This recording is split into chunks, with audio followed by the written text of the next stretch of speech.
None of this is a drill. The climate we are in right now includes the recent insurrection and also goes far beyond it. There's a surge in overall domestic terror and right-wing, sometimes Trump-allied extremist groups, these incidents going up more than threefold in the last decade. Racially motivated violent extremists over recent years have been responsible for the most lethal activity. That's part of a broader phenomenon that we've seen over the last couple of years of a variety of anti-government, anti-authority violent extremists. That's the FBI director, supposed to be nonpartisan, happened to be appointed by Trump, by the way. Recent specific threats against law enforcement also surged after the lawful search of Mar-a-Lago. There was an actual attack on an FBI office 3 days later. It was attributed to a suspect who posted about a desire to kill FBI agents after the Mar-a-Lago search. There are many other direct plots and attacks we're familiar with against a range of public officials. Now, Republicans can also be in the firing line. You see one Republican on your screen there who was shot. But recently, we also know more documented plots and crimes have been busted for attackers against Democrats, also associating their opposition to Trump. That includes the attack on the Pelosi's house, the attempted kidnapping of Democratic Governor Whitmer, which was a criminal plot against her that came from extremists who were hatching their plans during a very specific period, the tense political stretch in 2020. Several men accused of plotting to kidnap the duly elected governor of Michigan. Prosecutors announcing the arrests of more than a dozen men who they say targeted the governor. Hatred, bigotry, and violence have no place in the great state of Michigan. We will find you. We will hold you accountable, and we will bring you to justice. She was speaking just weeks out from the election, which Donald Trump then tried to steal with an attempted coup and insurrection, and then the January violence. The leader of that plot was convicted and got a hefty 16-year prison sentence, as did others. When the suspects were first arrested, I just showed you that was that fall of 2020, Whitmer was quite clear about what she viewed as a line back to then-President Trump. Just last week, the President of the United States stood before the American people and refused to condemn white supremacists and hate groups like these two Michigan militia groups. Not a drill, and not a warning about what's possible. It's already quite clearly happening.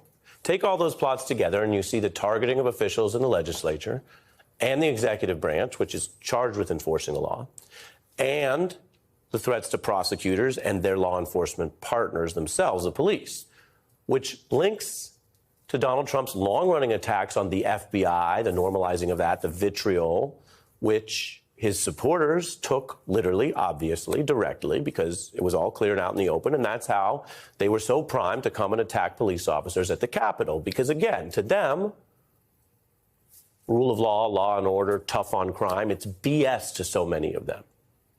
And that brings us full circle to the news I reported here, which has to be viewed in this quite serious context. The New York DA publicly addressing the threat of more violence for prosecutors or police doing their jobs right now, fanned by Donald Trump. But that kind of threat is usually tied to probes of gangsters or El Chapo, not a former president. And yet that's where we are. So just there, I want to tell you, this needs to be noted. There's a lot going on this week, and many people, as we do in the news and in discussions in America, people are watching this and going, what's going to happen, or when are we going to get an update on that? And that's a huge part of this. And on the one hand, the threats of violence, as I'm going to show you tonight, don't always work. But just that, just everything I just showed you is very important. Because if we are a nation that has the rule of law, this should be obviously condemned and not normalized.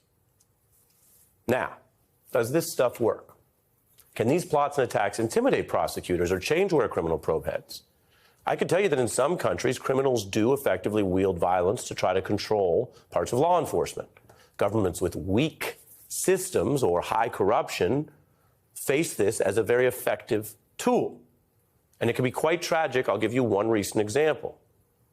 A Mexican cartel kidnapping members of the elite police force there, torturing them to obtain names and addresses of fellow officers. Then the cartel hunts down and kills police at their homes on their days off in front of their families. That's according to a 2021 AP report, which quotes an analyst saying that that kind of effort, that plot, partly works, and many officers, quote, have decided to desert. They are fleeing, and in hiding. That's quite serious. But here is the good news, at least for America tonight. In the modern era of the U.S., when you look at the history and you look at these cases and you look at these types of problems and threats, this doesn't work. And that's not some Trump era point. The facts predate what I just showed you tonight. The historical examples of prosecutors staring down threats go back to some of the most violent forces and eras in American history. The Mafia, the Cosa Nostra. Historians, reporters, and lawyers, they know all about this area. In fact, in a different context, we asked a veteran prosecutor of Mafia cases about threats. Not even suggesting they would end a whole criminal investigation, but wondering just if he got scared. I want to show you this tonight. Here's what legendary prosecutor Robert Fisk, who ran the famed SDNY and was a special prosecutor tapped by Attorney General Reno, here's what he told us on that score. Did you or any of your team ever get scared? Well, I prosecuted, as you indicated, personally, drug lord Nicky Barnes, Anthony Scotto. I always felt that if people were sensible about it, there was no future in threatening or knocking off a prosecutor, because you'll just get another one. And then you've got another problem on your hands besides the original charge. Really listen to what he just said. That is a veteran prosecutor who's talking about his own hypothetical assassination as, quote, another problem besides that original charge. Pretty clinical way to talk about what would happen in the case of your own murder. But history backs up that point. In the instances where there have been documented threats and plots or even hits put out, American prosecutors and their teams stay on the case with intensity. They do not desert. One prosecutor who took on the mob, William Ehrenwald, faced retribution from an imprisoned mafia boss who ordered a murder of that prosecutor. But the hitmen then found and killed the prosecutor's father instead. Quite clearly, a horrific tragedy. But again, on this point of whether this works, it did nothing to deter the prosecutor or his team from their jobs. In fact, Ehrenwald reflected on how his father was an innocent victim of something intended for me, which made it more painful. But the work went on. Nobody ran away. About a decade ago, there was a brazen attack that gunned down 2 prosecutors in Texas. Sometimes criminals have even targeted judges, one recounting threats in a close call with 2 defendants who planned a pipe bomb for his house. Well, I had a couple in court here. It was a death threat where they had planned. Well, as a matter of fact, not planned. They were constructing and in the final phase of constructing an IED, a pipe bomb that would explode in my house. We checked and found another retired judge reflecting on threats and the overall duty of court officials. Everyone in this line of work at some point in time has threats leveled at them, and it is part of the job, and you can't let it change the way you run your court or the way you prosecute or, frankly, your quality of life.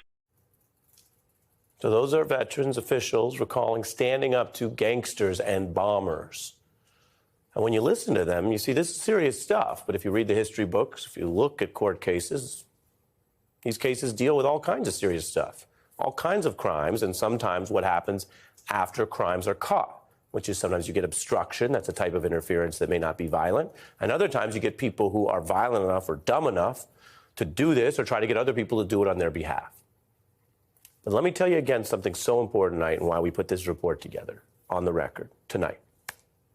Everything I just showed you, none of those U.S. officials were referencing a former president of the United States or current candidate. This is a sobering contrast that cannot be normalized. Now, Republican voters will later decide if the evidence of Trump's criminality as it accrues or these calls to take back the government after his insurrection, after his convicted sedition, are, in their view, disqualifying when they have other choices. This is still a democracy, and that's up to people in that process to pick that nominee. But the threats and plots and violence have not stopped these past probes. There is no evidence they will stop the prosecutors working today. And at a time where we don't know what comes next, but we already know how Donald Trump's attacks have worked, We know what happened on January 6th. We know how many people have been convicted of that violence. And we know exactly what is possible when he calls people to take things back and gather again. On this one, if history is any guide, it doesn't work.